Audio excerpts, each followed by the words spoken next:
Hello les guys, j'espère que vous allez bien. On se retrouve dans un nouvel épisode de Transforme tes relations, le podcast qui t'apprend à gérer tes relations humaines, mais également à t'épanouir dans celles-ci. Les épisodes sont publiés tous les mercredis et dimanches à 21h, alors ajoute le podcast à ta bibliothèque pour ne manquer aucun épisode. Aujourd'hui, on parle de l'hypocrisie dans le monde du travail. Comment y survivre ? Le monde du travail, je le répète, c'est une association d'humains. Qui dit association d'humains dit relations humaines et donc éventuelle hypocrisie. Il y en a pour qui c'est facile de passer au-dessus, mais il y en a pour qui c'est vraiment pas simple de survivre à l'hypocrisie, se frayer un chemin dans ce monde du travail et aller bien simplement. Donc aujourd'hui, je vais partager des clés pour que tu puisses survivre à l'hypocrisie dans le monde du travail. Si tu es fatigué d'être frustré de l'hypocrisie dans le monde du travail, l'épisode est pour toi. Je t'invite à prendre de quoi noter et t'installer dans un lieu calme. Une fois que c'est fait, on peut commencer. Le point préliminaire, le lien pour t'inscrire à la newsletter est disponible en description. Si tu souhaites vraiment faire passer ton relationnel à un autre niveau, inscris-toi. Donc tu vas recevoir des conseils par rapport à la gestion de conflits, à l'intéressement des autres, comment s'intéresser aux autres, l'art d'avoir des discussions, l'art de pousser les autres aussi à s'intéresser à toi. Et ça, c'est des conseils qui sont vraiment transversaux. Ça va t'aider dans tes relations familiales, amoureuses, amicales et professionnelles. Donc l'idée, c'est vraiment de recevoir mes lettres 2 fois par mois, en fin de mois pour bien démarrer le mois suivant et ensuite en milieu de mois pour pouvoir rester focus sur son objectif relationnel. Alors c'est simple, tu as juste à cliquer en description, mettre ton adresse mail et tu recevras un mail de confirmation et en fin de mois, tu recevras ta première lettre. Une fois que c'est dit, on peut entrer dans le vif du sujet. Dans un premier temps, on va voir l'état d'esprit à adopter. Quelles sont les pensées qu'on doit avoir par rapport à l'hypocrisie ? La première pensée, c'est de se dire que l'hypocrisie fait partie des relations humaines et il faut l'accepter. Il y a un artiste congolais qui aime bien dire « Si tout le monde savait ce que tout le monde disait sur tout le monde, personne ne parlerait à personne ». Et c'est très vrai en fait. C'est pour souligner l'impact et l'importance de l'hypocrisie dans nos relations humaines. L'hypocrisie, c'est le fait de dire des choses, pas à la personne directement, mais à d'autres personnes, et agir autrement avec cette personne. Et ce que j'aimerais te dire aujourd'hui, c'est que l'herbe n'est pas plus verte ailleurs. Commence pas à te dire, je vais démissionner, je vais changer de travail, les gens seront pas hypocrites. Partout où tu vas passer, dans toutes les relations où tu vas être, l'hypocrisie, tu vas connaître ça. Et il faut juste l'accepter. C'est dur, c'est pas facile, mais la valeur des gens n'est pas définie par leur hypocrisie. Ce que je dis là, ça va faire écho au bonus que je vais évoquer à la fin de l'épisode. Mais pour dire que la valeur des humains n'est pas résumée à leur hypocrisie. Moi, je pars du principe, ce n'est que mon avis, mais ça m'aide beaucoup au quotidien, que tout le monde est hypocrite. Simplement, il y a des degrés dans l'hypocrisie, des degrés que je vais évoquer juste après, mais il y a des degrés dans l'hypocrisie. Il y en a, c'est exacerbé. Il y en a, ils n'ont pas besoin d'être hypocrites, en fait. Ils n'ont pas besoin d'être hypocrites, mais ils le sont. C'est leur mode de vie. Ils ont une manière très pernicieuse d'avancer dans leur relation. Et ça, c'est bizarre, effectivement. Mais il y a des gens, c'est vraiment par touche qui sont hypocrites. Et dans ces cas-là, il ne faut pas résumer, en fait, la valeur de quelqu'un à l'hypocrisie, en fait. Il ne faut pas résumer la valeur de quelqu'un à son hypocrisie. Tu vas avoir beaucoup de mal si tu fais ça. Tu vas commencer à croire que tes collègues ne sont pas dignes d'agréabilité, par exemple, parce qu'ils sont hypocrites, alors que ça n'a rien à voir. Déjà, on n'offre pas l'agréabilité en fonction du comportement de l'autre. On offre l'agréabilité parce que c'est une valeur qui nous tient à cœur et c'est une valeur qui nous fait progresser dans notre relationnel, indépendamment de si la personne est hypocrite ou non. Donc ça fait partie des relations humaines, l'hypocrisie. Ce que j'aimerais dire aussi par rapport à l'hypocrisie, c'est que non seulement ça définit pas la valeur de l'autre, mais ça définit pas ta valeur non plus. Il y en a, vous vous sentez vexé parce que les gens sont hypocrites, vous vous sentez vexé parce qu'on vous dit pas la vérité, et ça a été mon cas pendant longtemps, ou vous vous sentez vexé qu'elle pense ça. Mais ça, c'est pas ton problème en fait, que cette personne, elle pense d'une manière, qu'elle soit hypocrite avec toi ou autre. L'essentiel, c'est qu'elle se comporte bien avec toi. Et on est dans le monde du travail, je répète. On est dans le monde du travail. Oui, il y a des affinités, oui, c'est des relations humaines, oui, il y a des sentiments, mais rappelle-toi que t'es pas dans tes relations intimes. T'es pas en train de chercher une profondeur. T'es pas en train de chercher une vérité. T'es en train de chercher l'agréabilité, l'amabilité, les bonnes relations au travail.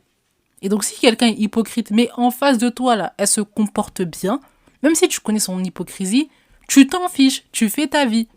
La première pensée à intégrer, c'est que l'hypocrisie fait partie des relations humaines et il faut l'accepter. Deuxième pensée à nourrir concernant les relations au travail, c'est se dire que c'est pas parce qu'on a accepté que les gens sont hypocrites qu'on va participer à l'hypocrisie. Les gens, quand ils sont hypocrites par rapport à toi, mais ils sont hypocrites aussi avec les autres. Ça veut dire qu'ils vont venir te voir, ils vont te parler d'elle ou elle, de tes autres collègues, même de tes supérieurs. Est-ce que toi, tu es obligé de participer au commérage? La réponse, c'est non. T'es pas obligé de donner ton avis, t'es pas obligé de participer, t'es pas obligé d'enfoncer aussi la personne. Tu peux être aussi spectatrice. Et quand t'es spectatrice, c'est trop marrant parce que tu te dis, mais les gens sont vraiment hypocrites en fait entre eux et ils arrivent à avancer comme ça et c'est drôle en fait. Et toi, ça te permet vraiment de garder une intégrité parce que si tu écoutes cet épisode, c'est que tu n'aimes pas ça. Tu n'aimes pas ça. Et moi, je suis là pour te dire que il faut accepter que ça existe, mais t'es pas obligé d'y participer. La réalité, c'est que ça existe, les gens, ils sont hypocrites. C'est une chose. Mais est-ce que toi, t'es obligé de l'être? Absolument pas. Donc, t'es en droit parfaitement de ne pas apprécier l'hypocrisie. Accepter une réalité, ça veut pas dire l'apprécier, on l'accepte juste et on n'en fait pas notre premier combat.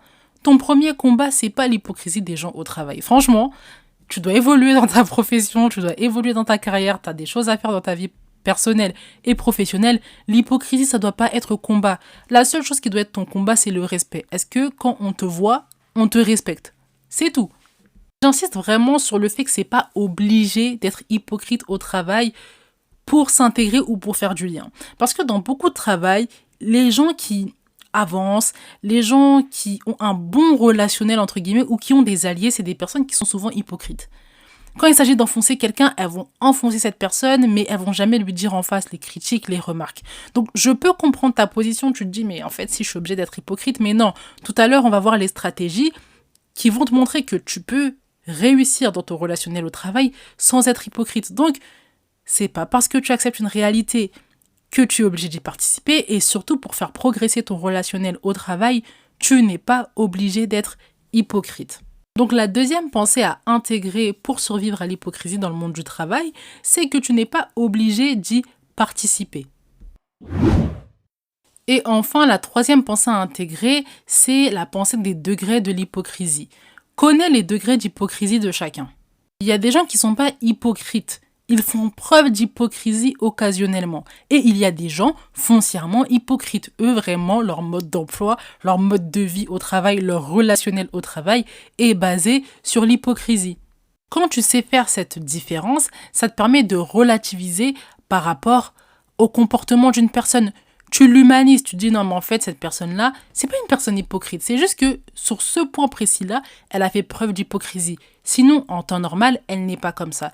Et ça te permet aussi de te distancer des personnes qui sont foncièrement hypocrites. Tu sais qu'elles parlent sur les autres, tu sais qu'elles parlent sur toi, tu sais qu'elles parlent sur les supérieurs, sur les clients, les patients, elles parlent sur tout le monde. Cette personne, tu te distances. Mais les personnes qui font preuve d'hypocrisie ou qui ont fait preuve d'hypocrisie une fois, elles sont pas hypocrites. Et dans ce cas-là, il faut déstresser et te dire que ton relationnel va quand même bien. Pourquoi vraiment j'insiste sur ça? Parce que des fois, toi aussi, en fait, tu as fait preuve d'hypocrisie et tu n'aurais pas aimé, en fait, qu'on te catégorise comme une personne hypocrite. Et c'est pour ça que je te dis de vraiment humaniser tes collègues, humaniser même tes supérieurs, des fois. Il faut les humaniser et te dire, ok, cette personne, est-ce qu'elle est foncièrement hypocrite ou est-ce qu'elle est hypocrite occasionnellement ou ça arrive très rarement? Te poser cette question, ça va vraiment te permettre de relativiser par rapport à l'hypocrisie qui est dans le monde du travail. C'est qu'une personne, des fois, qui est grave hypocrite. Le reste, ils font preuve d'hypocrisie à certains moments, mais ils sont pas foncièrement hypocrites. Il n'y a que une ou deux collègues, ou un ou deux collègues qui sont foncièrement hypocrites. Et dans ce cas-là, c'est beaucoup plus facile de survivre à l'hypocrisie que de survivre à une hypocrisie généralisée, ou du moins un monde du travail ou un environnement où tout le monde est foncièrement hypocrite. Et aussi, dans les degrés d'hypocrisie, sur quoi consiste l'hypocrisie? Est-ce que c'est sur le travail de quelqu'un ou est-ce que c'est sur sa vie privée? Quelqu'un qui n'a pas de scrupules, qui est foncièrement hypocrite, qui n'a aucune limite, va aussi se permettre de parler de la vie privée de l'autre. Et ça, je comprends que c'est quelque chose que tu n'aimes pas parce que moi, je n'aime pas ça du tout. Et donc là, il faut vraiment se distancer. Si même tu as envie de faire une remarque, tu l'as fait parce que tu es en droit de dire, par contre là, tu vas un peu trop loin dans tes remarques. Si ça concerne le travail, c'est grave aussi, mais on est dans des proportions moindres que si on est en train de parler de la vie privée de quelqu'un. Je te donne toutes ces grilles de lecture, toutes ces pensées pour que tu puisses vraiment avoir une vision beaucoup plus nuancée, beaucoup plus fluide de l'hypocrisie que ce que tu as l'habitude d'entendre, de voir ou que ce que tu penses actuellement. Donc la troisième pensée à entretenir concernant l'hypocrisie au travail, c'est la pensée des degrés d'hypocrisie. Connais le degré d'hypocrisie de chacun. L'épisode va suivre son cours, mais avant ça, je t'invite à mettre les étoiles si l'épisode te plaît et également à commenter sur Spotify ou sur YouTube si l'épisode t'aide. Ça aide plusieurs personnes à trouver le podcast des personnes qui ne me connaissent pas. Donc si ça te plaît et que ça t'aide, n'hésite pas à mettre les étoiles et les commentaires. Une fois que c'est fait, on peut poursuivre. Maintenant, concernant les actions à entreprendre pour survivre à l'hypocrisie dans le monde du travail. Première action, créer d'autres sujets de conversation. Si l'hypocrisie règne autant, c'est parce qu'il n'y a pas d'autres sujets de conversation. Les gens se trouvent obligés de parler d'autres gens. Ça, c'est quelque chose qui existe depuis tout le temps, même dans l'histoire du commérage. C'est ce qui se dit en fait. Clairement, les gens, ils parlent dans un premier temps des gens. Ça, c'est le b.a.-ba des discussions. Les gens qui n'ont pas de sujet de conversation parlent d'autres gens. Si tu as des sujets de discussion un peu plus pertinents, un peu plus fins, un peu plus intéressants, tu vas voir aussi qu'elles vont lâcher le fait de parler d'autres personnes. On propose d'autres sujets de discussion. Quand tu vois que ça entre dans l'hypocrisie, tu écoutes 2 minutes et ensuite lance un autre sujet. Intéresse-toi à la personne. Les autres sujets de conversation, ça peut être les occupations du week-end de la personne qui parle avec toi, de ses objectifs, de ses passions, de ses centres d'intérêt, de ce qu'elle aime, de ce qu'elle n'aime pas. S'intéresser vraiment à cette personne. Quand tu t'intéresses à quelqu'un, elle préfère parler d'elle que parler de quelqu'un d'autre. Donc c'est très bien. Parle d'elle et d'autres sujets de conversation, des sujets de conversation intéressants qui vont permettre vraiment de sortir de cette dynamique d'hypocrisie. Une habitude que tu dois apprendre, nourrir des sujets de conversation intéressants. J'ai beaucoup d'épisodes concernant ça, l'art d'avoir de bonnes discussions, ce que je fais pour toujours être intéressante. Tous ces épisodes-là, je t'invite à aller les écouter. C'est ce qui va te permettre d'avoir de bonnes discussions. Donc, la première action à entreprendre pour survivre à l'hypocrisie dans le monde du travail, c'est créer d'autres sujets de conversation. La deuxième action à entreprendre pour survivre à l'hypocrisie dans le monde du travail, c'est renforcer son occupation, être encore plus concentré sur ses tâches, sur son travail. Renforcer ses tâches, renforcer son occupation, c'est être quelqu'un qui cherche toujours à apprendre, quelqu'un qui est intéressé pour exceller, quelqu'un qui se concentre vraiment sur sa carrière, quelqu'un qui veut progresser, vraiment avancer, qui prend son travail au sérieux. Plus tu es occupé dans le monde du travail, et moins on va venir parler avec toi parce que tu es toujours occupé, tu as toujours quelque chose à faire. Quand on vient parler avec toi, tu es en train de suivre une formation. Quand on vient parler avec toi, tu es en train de relire une copie. Quand on vient parler avec toi, tu es en train de monter un nouveau projet. Tu es tout le temps en train de faire quelque chose. Et du coup, ces petits moments-là où on cherche à parler avec toi, où on cherche à t'isoler pendant la pause thé, pendant la pause café ou que sais-je, toi, tu es occupé. Et ça fait que tu crées pas ces moments d'hypocrisie et tu la subis pas, tu ne la vis pas. Tu sais qu'elle existe, mais elle ne te touche pas et ça te permet de mieux survivre, de mieux vivre l'hypocrisie au travail. Également, ça te permet de remettre le travail au centre de ton lieu de travail. Au travail, aujourd'hui, il y a aussi cette tendance à faire passer les relations humaines au-dessus, alors que le travail, c'est le travail. On est là pour faire des tâches, pour évoluer professionnellement, pour apprendre. On est là pour faire aussi des compétences un peu dures.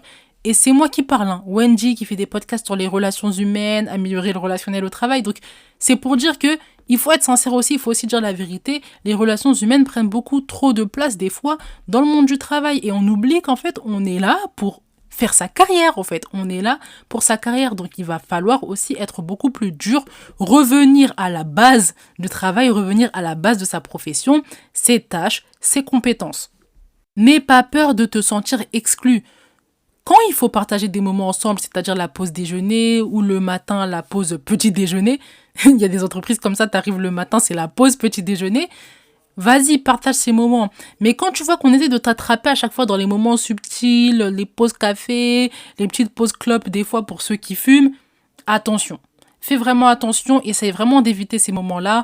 Tu n'aimes pas l'hypocrisie, ça se voit. Tu n'apprécies pas ça, c'est pour ça que tu écoutes cet épisode de podcast.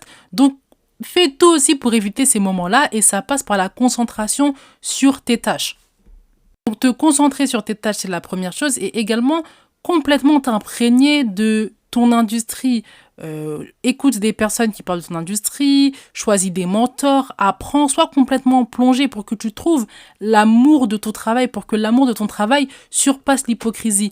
L'amour supporte tout. Donc si tu aimes ton travail, t'aimes vraiment ce que tu fais, il y a aussi des personnes géniales qui sont pas des personnes hypocrites, et ben ça va être beaucoup plus facile pour toi de survivre à l'hypocrisie. Donc réintègre l'amour de tes tâches, l'amour de l'apprentissage, l'amour de ta carrière aussi, ça va vraiment te permettre de survivre à l'hypocrisie dans le monde du travail. Donc la deuxième action à entreprendre pour survivre à l'hypocrisie dans le monde du travail, c'est de renforcer sa concentration sur son travail. La troisième action à entreprendre pour survivre à l'hypocrisie dans le monde du travail, c'est entretenir des relations de vérité à l'extérieur. Dans ta vie privée, la vérité doit être de mise. L'hypocrisie au travail t'arrive à passer au-dessus quand tu sais que dans ta vie privée, tu as des relations de vérité, tu peux parler franchement, les gens sont vrais, ils n'ont pas peur de te dire la vérité, de te faire des remarques, des critiques, ils te connaissent. Tu te dis que le travail, c'est le travail, c'est des gens que j'ai pas choisis, en vrai, je les supporte, mais je sais que dans ma vie privée, là, il y a la vérité, je me sens bien. Si dans tes relations privées, ça ne se passe pas bien, forcément, ce que tu vis au travail, ça t'énerve, ça te met en colère parce que tu aurais aimé que ce soit un échappatoire, tu aurais aimé que ça se passe mieux.